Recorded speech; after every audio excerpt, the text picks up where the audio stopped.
Vous êtes sur Africa 24. Merci de votre fidélité à nos programmes. Aujourd'hui, dans cette émission, nous recevons un homme d'affaires ivoirien bien connu.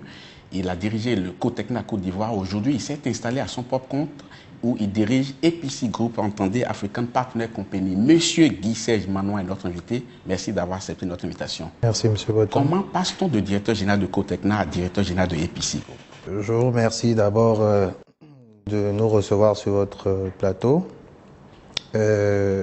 Après 10 années passées au service de Cotecna, donc entreprise internationale, mondialement connue, nous avons estimé qu'il était temps de prendre notre propre destin en main et d'apporter notre expérience et notre savoir-faire au service non seulement de nos opérateurs économiques ivoiriens et africains. Donc aujourd'hui, vous êtes à la tête de EPC, mais qui fait les mêmes activités que Cotecna d'entretemps. Est-ce que ce n'est pas de la concurrence déloyale? Non, pas du tout. Pour preuve, c'est que notre premier client est bien Cotecna. Au moment où nous avons mis en place EPC, les activités de Cotecna au départ de la Côte d'Ivoire et de certains autres pays de la sous-région, notamment le Burkina, le Sénégal, la Sierra Leone, la Gambie et le Libéria, continuent de se faire. Et pour cette raison, nous avons signé un contrat avec Cotecna qui nous permet donc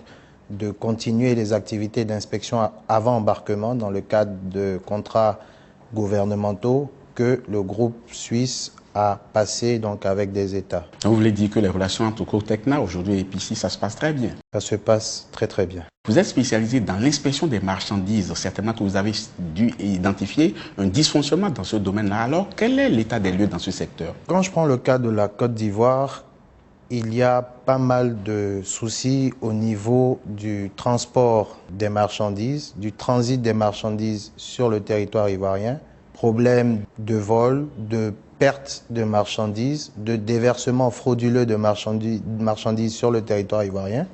Nous pensons que la situation de la sécurisation donc des marchandises à l'import comme à l'export au niveau de la Côte d'Ivoire est un problème très important qui plus est permet d'améliorer les recettes tant au niveau douanier qu'au niveau des opérateurs économiques privés qui ont pour souci de sécuriser les marchandises produites et transportées. Votre entreprise aura un an d'existence bientôt. Elle a connu une crise de croissance qui a coïncidé certainement avec la crise post-électorale dans votre pays, la Côte d'Ivoire. Alors, comment est-ce que vous avez vécu cela? Ça a été très difficile. Nous avons pu, tant bien que mal, surmonter les difficultés. EPC est né en tout début d'année 2011. Nous avons commencé nos opérations début mars. Comme vous le savez, on était déjà en plein dans la crise post-électorale. Déjà au mois de février, aucune banque ne fonctionnait et on a passé des moments relativement difficiles. Nous sommes petit à petit en train de reprendre les activités sur le plan national. Je voudrais comprendre un peu comment ça s'est passé dans cette période-là. Quel était le problème? Parce que vous n'aviez plus de clients ou bien parce qu'il n'y avait plus de transport de marchandises? Qu'est-ce qui s'est passé concrètement? Comme vous devez le savoir, pendant la crise post-électorale, déjà aucune entreprise ne fonctionnait en Côte d'Ivoire. Toutes les entreprises étaient fermées, les banques ne fonctionnaient plus. Donc le transport et le transit de marchandises étaient arrêtés. Or, notre première mission, c'est d'accompagner les opérateurs économiques dans la sécurisation de leurs marchandises à l'import ou à l'export.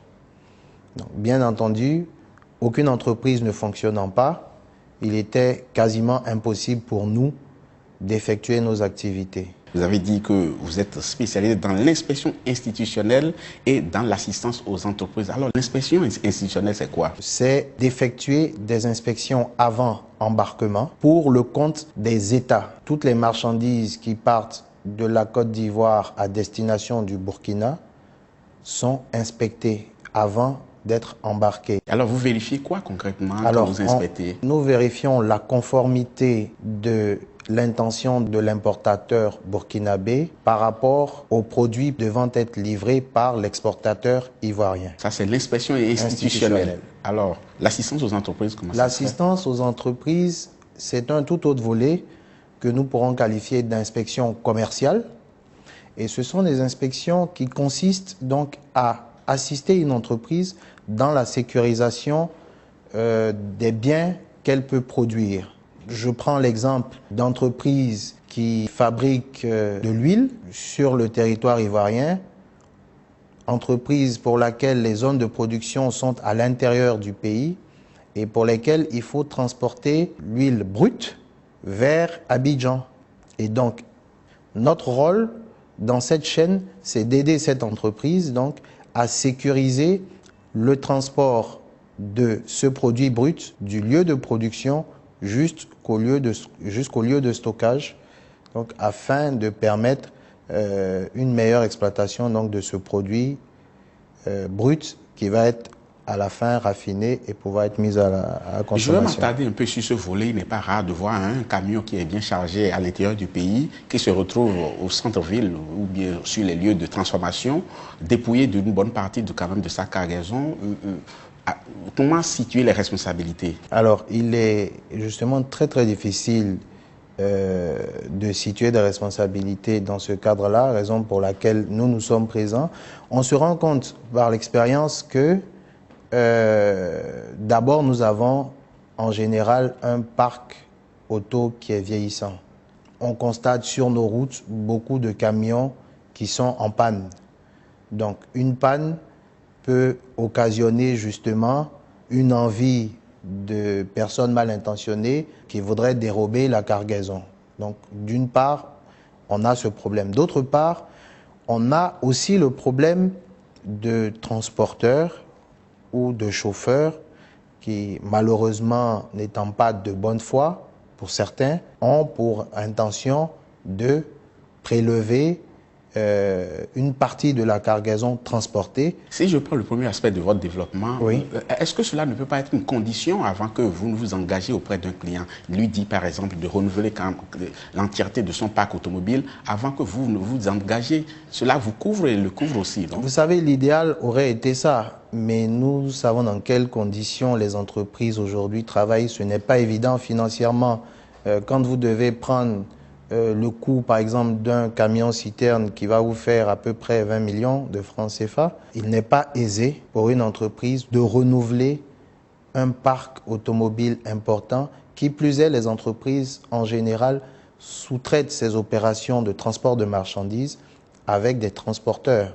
En d'autres termes, si vous posez ces conditions, vous n'aurez plus de marché, c'est cela? Non, pas du tout. En quelque sorte. Hein? Justement, notre rôle, c'est ça. Si tout était fluide, si tout était parfait, il n'y aurait pas besoin d'assister qui que ce soit. C'est justement parce qu'il y a des problèmes réels au niveau du transport ou du transfert de marchandises que nous apportons notre concours à travers donc notre expérience et notre expertise. Bientôt, EPICI Group aura 1 an. Alors, si vous devez procéder à un bilan aujourd'hui, que diriez-vous? Le bilan que nous ferions quand on aura 1 an est un bilan plutôt positif. C'est vrai que nous avons débarré en pleine période de crise post-électorale.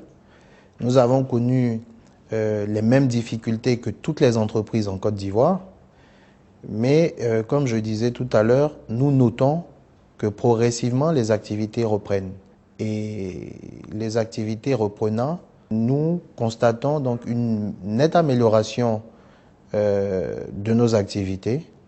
Donc ce qui fait me dire au bout de cette première année d'existence que nous allons passer ou que nous avons passé une année positive. Dernière question, si vous devez recommencer, à quoi vous devez faire attention? Qu'est-ce que vous allez éviter que vous n'avez pas pu éviter hier? Difficile de vous répondre. Je pense qu'on n'aurait pas cherché à éviter quoi que ce soit. Nous avons pour ambition d'aller de l'avant. Rien n'est facile. Nous sommes obligés de faire face aux difficultés sociales, économiques et j'en passe.